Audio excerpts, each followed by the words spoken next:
삶이 우리가 360도 바뀌면 제자리로 돌아온다 그러지 않습니까? 그런데 정반대로 180도 바뀌는 놀라운 역사를 경험한 한 인물이 등장합니다.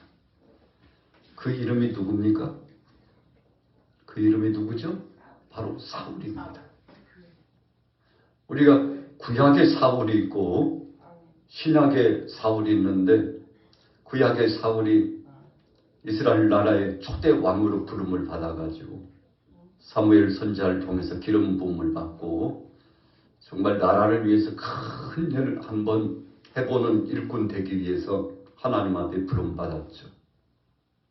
처음에는 행구 뒤에 숨을 만큼 참 겸손한 사람이었습니다. 행구가 무엇입니까? 이삿짐 같은 짐을 운반하는, 그냥 편하게 말하면 마차와 같고 리어카와 같은 그런 바로 짐을 싣고 다니는 바로 그런 수거입니다. 그런데 그 뒤에 숨어서 아니 나 같은 사람이 어떻게 나라의 왕이 되느냐고, 세상에 사람도 많은데 왜 하필 나 같은 사람이냐고 생각할 만큼 이 구약의 사울이 왕이 되기 전에는 참 겸손한 사람이었죠. 하나님 앞에 부름받았습니다. 키가 얼마나 크고 또 덩치도 얼마나 크고 또 얼굴도 준수하게 생겼고, 그래서 사람들이 사울 왕을 보면 그 외모에 압도될 만큼 참 외관이 빼어난 사람 중에 한 사람이었죠.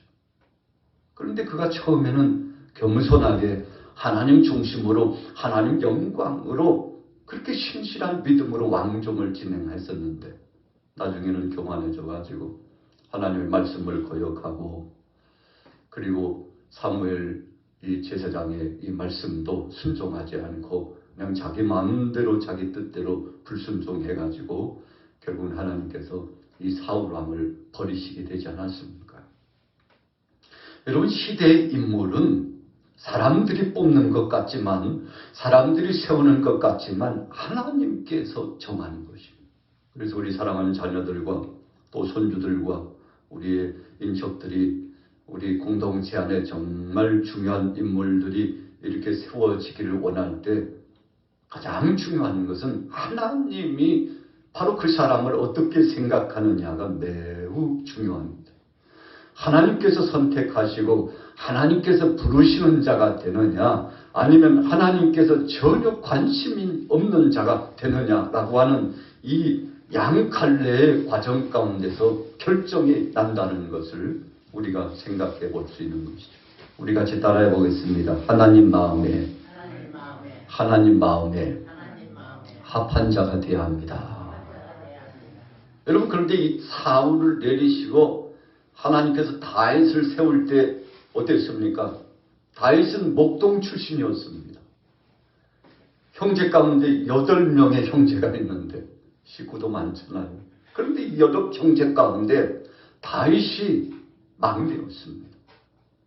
그래서 일곱은 사무엘 선지자가 다윗 왕가의 이 가정, 특별히 이새의 가정에 들어오니까 이새 가정에서 사무엘 선지자가 7 형제 중에서 누가 하나님이 이스라엘의 2대 왕으로 세우실 왕감인가 생각을 하고 이제 선택하여 뽑으려고 기름병을 취해가지고 한쪽에 놓고 대잔치를 벌이는 거죠.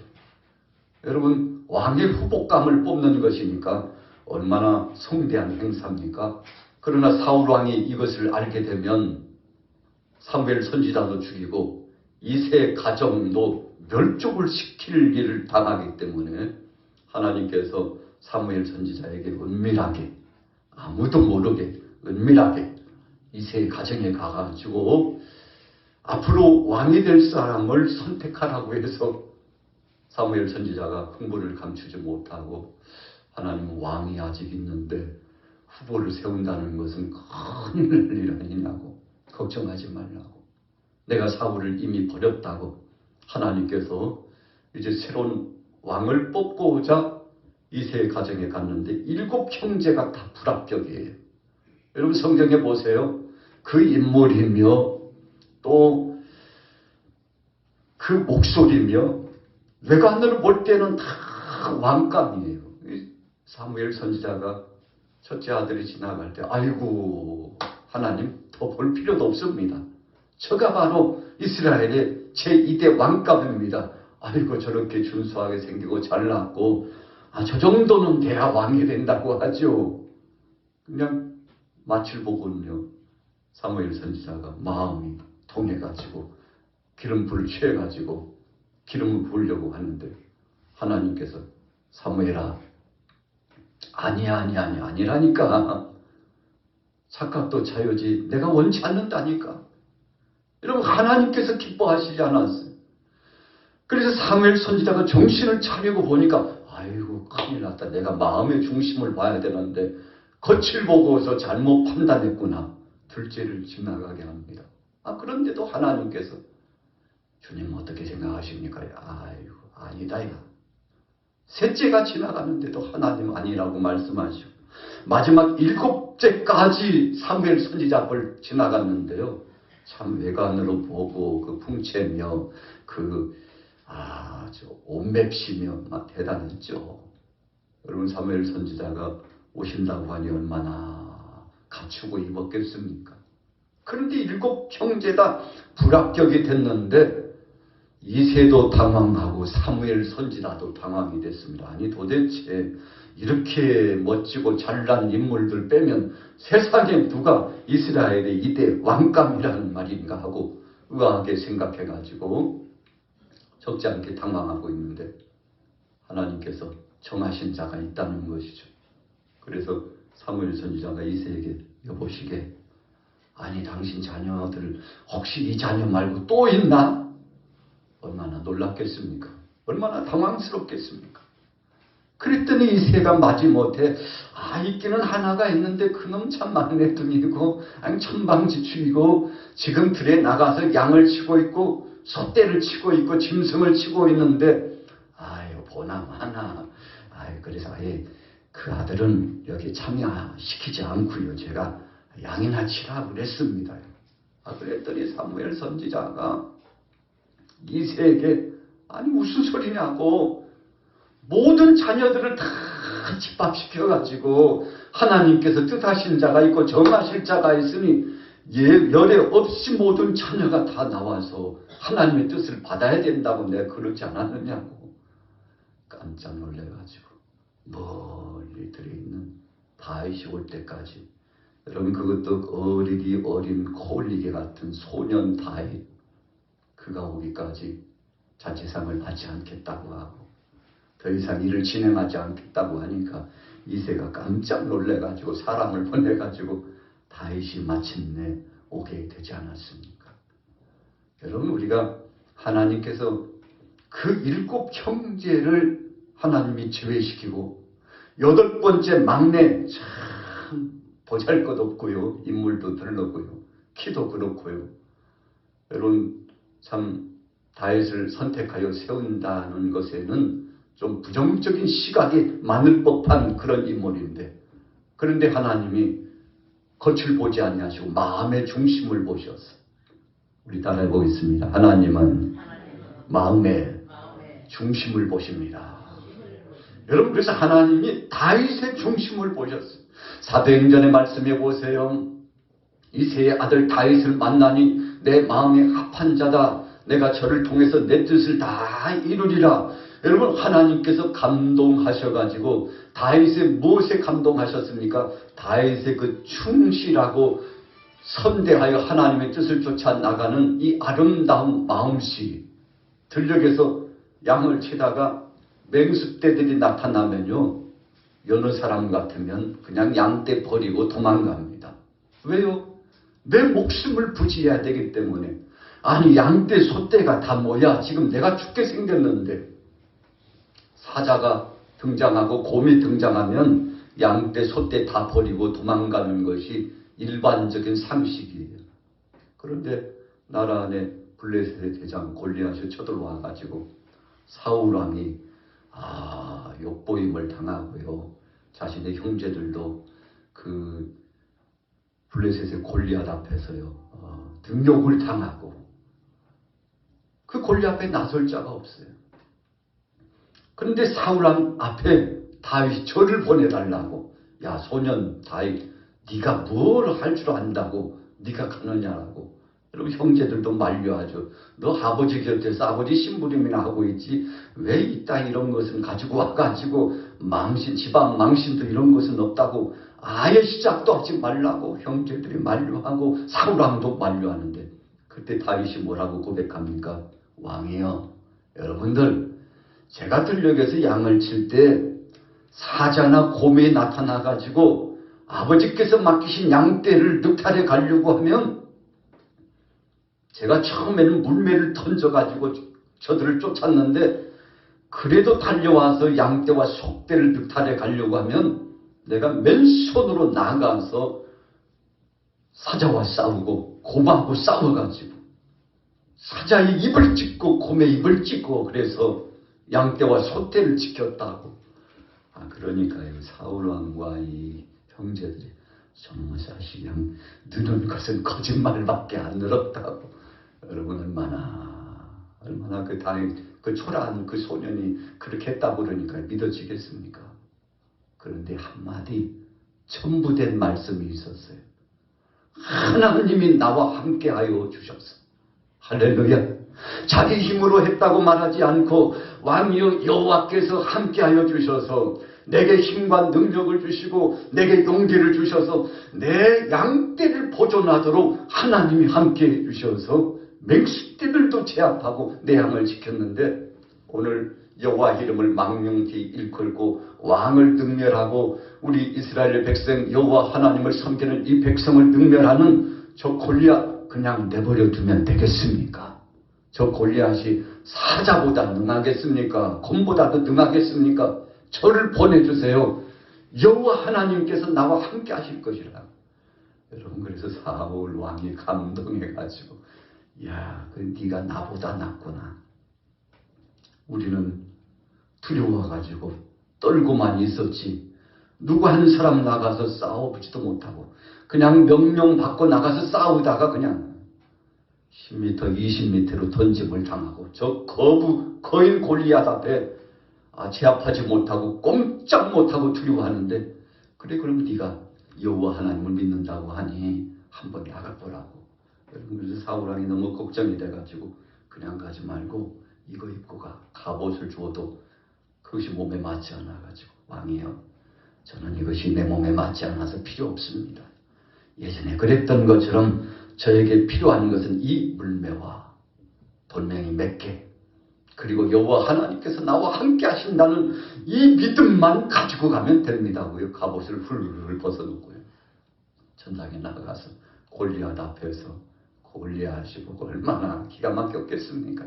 참 이제는 보낼 자가 없어가지고 이 꼬마 소년을 보내가지고 참 우습기도 하고, 이스라엘 백성들아 그렇게 두렵더냐, 어린아이를 보내가지고 지금 뭐 하자는 거냐 하고 비웃고 있는데, 여러분 여호와 하나님을 능욕하는 골리앗을 향해서 다윗이 너는 칼과 창과 단창으로 내게 오지만 나는 만군의 여호와의 이름으로 너에게 나간다. 네가 능욕하고 욕구였던 그 여호와의 이름으로 간다. 하나님께서 너를 징치하실 것이라고 담대하게 나가서요. 물매를 돌려서 돌멩이를 던졌는데 그냥 한 방에 골리앗이 하나님의 은혜 가운데서 그 돌을 맞고서 넘어지게 되지 않습니까?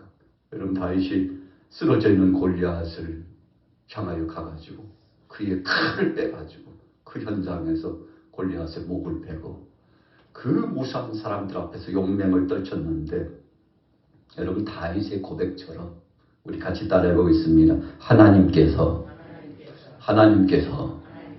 하신 것입니다. 여러분 다윗은 문제보다도 크신 하나님을 마음속에 생각했어요. 우리는 일상을 살아갈 때 가정이나 생업의 현장이나 사업장이나 직장이나 자녀들의 문제나 친속들 간에 개인적인 문제가 닥쳤을 때 그 문제에 휩싸여 가지고 하나님이 보이지 않아요. 그 문제에 휩싸여가지고 눈물 펑펑 흘리고 통곡을 하면서 하나님이 살아계시면 우리 가정을 이렇게 내버려 두느냐고, 하나님이 살아계시면 우리 자녀들을 이렇게 내팽겨 치시냐고, 여러분 이 모양 저 모양 불평하고 악평하고 하나님을 능욕하고 지금까지 믿어왔던 하나님을 부정하고 그럴 법하잖아요. 여러분 사울 왕을 비롯해서 모든 백성들이 그랬어요. 심지어는 오늘 본문에 바울이 되기 전에 사울도요, 다메섹에 가가지고 대제사장의 공문을 받습니다. 대제사장님, 제가 예수 믿는 것들을 다 잡아다가 죽여야 되겠습니다. 저들은 이단자 아닙니까? 저들은 우리 유대교를 능멸한 자들입니다. 예수교가 생겨가지고 저 그리스도인들이 참 세상을 요란하게 하는데 저런 사람들은 그냥 내버려둬서는 안 됩니다. 다 잡아서 돌로 치고 차명에 쳐야 오름줄로 아뢰어하고 저한테 공문서만 주십시오. 제가 선봉대장이 돼가지고 가는 곳곳마다 예수 믿는 것들 다 잡아다가 예루살렘으로 압송하겠다고. 그래서요, 대제사장에게 공문서를 받습니다. 무슨 공문서입니까? 이 공문서를 가지고 있으면 현장에서 돌로 쳐서 죽여도 당연한 것으로 이런 권위를 갖는 것입니다. 그래서 압송할 때요, 군사들의 도움도 청하고, 그리고 함께하고는 유대교주의자들에게 그 힘의 실험과 협력을 받을 수 있어. 그래서 이 공문서 받으려고 가다가 다메섹 도상에서 영광스러운 능력의 빛이 비치는데, 여러분 그 능력의 주님을 배우게 되지 않았습니까? 그래서 그가 앞을 제대로 볼 수가 없어요. 눈은 떴는데 보지 못했다고 그랬어요. 자, 오늘 8절, 자, 사도행전 9장 8절 우리 같이 한번 읽어보겠습니다. 8절 시작. 사울이 당에서 일어나 눈은 떴으나, 여러분 눈은 떴는데요 볼 수 없어요. 그러니까 눈뜬 뭐예요? 눈뜬 봉사. 요즘은 봉사소경이라는 말 거의 잘 쓰지 않습니다만 눈은 떴는데 안 보여요. 그 인물이 누구예요? 오늘 사울이 눈은 떴으나 앞이 보이지 않아요. 옆 사람이 아니 왜 이래? 왜 걸음걸이가 왜 그래? 앞이 안 보인다. 아니 왜 그래? 갑자기 왜 그래? 나도 몰라. 앞이 안 보이는 걸 어떡해?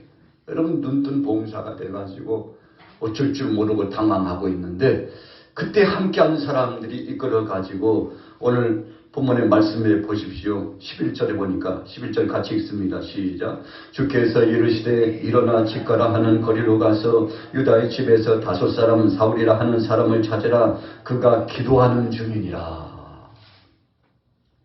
여러분 유다의 집으로 끌려가가지고 앞을 보지 못하니까요, 공문서가 다 무슨 소용이 있겠습니까?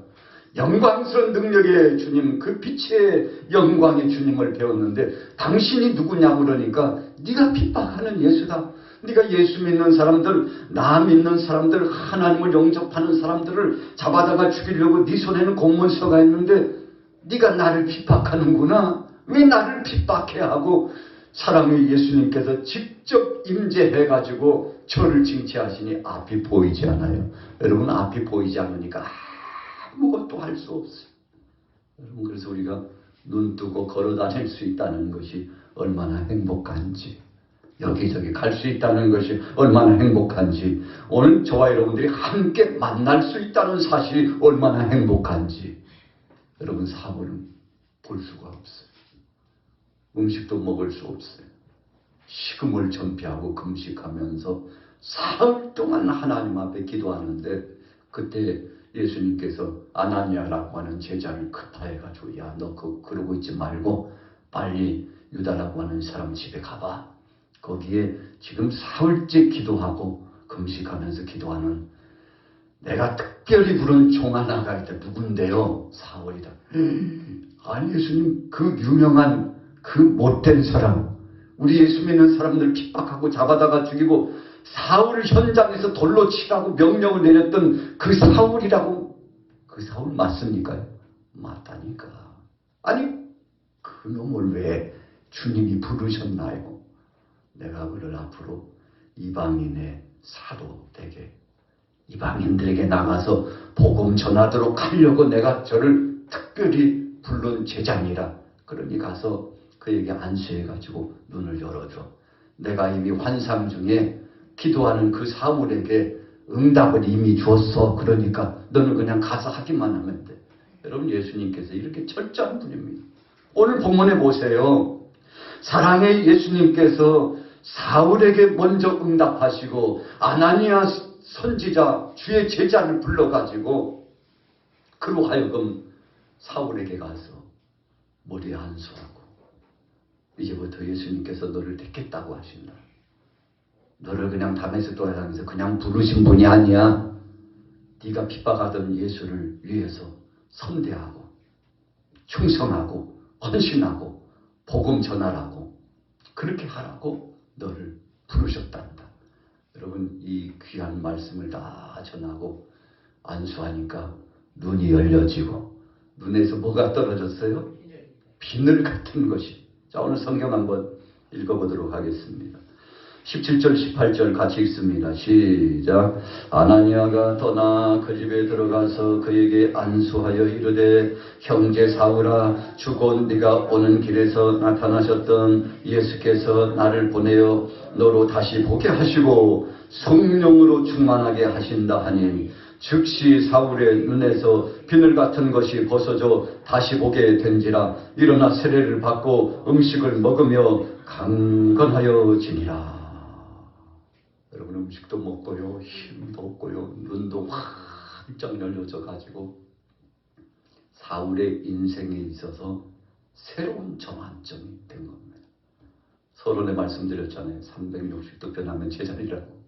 180도 변해가지고 그가 새로운 인물이 돼가지고 주님을 핍박하던 자가 이제는 주님을 찬송하고 주님을 전하는 자가 되고, 여러분, 그래서 20절 이후로 쭉 23절 25절까지 나가면 그가 즉시 나가서 복음을 전하잖아요. 사람들이 깜짝 놀랍니다.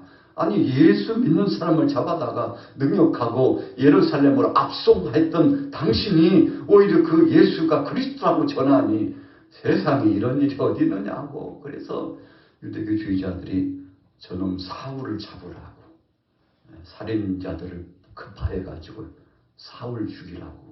그리고 오늘 본 말씀에 분명히 나타나고 있잖아요. 23절 같이 읽어볼게요. 시작. 여러 날이 지나매 유대인들이 사울 죽이기를 공모하더니 그 계교가 사울에게 알려지니라. 그들이 그를 죽이려고 밤낮으로 성문까지 지키거늘. 여러분, 유대교주의자들 힘께나 쓰는 유지급들이요, 사병들을 동원해가지고 쥐도 새도 모르게 사울 죽여.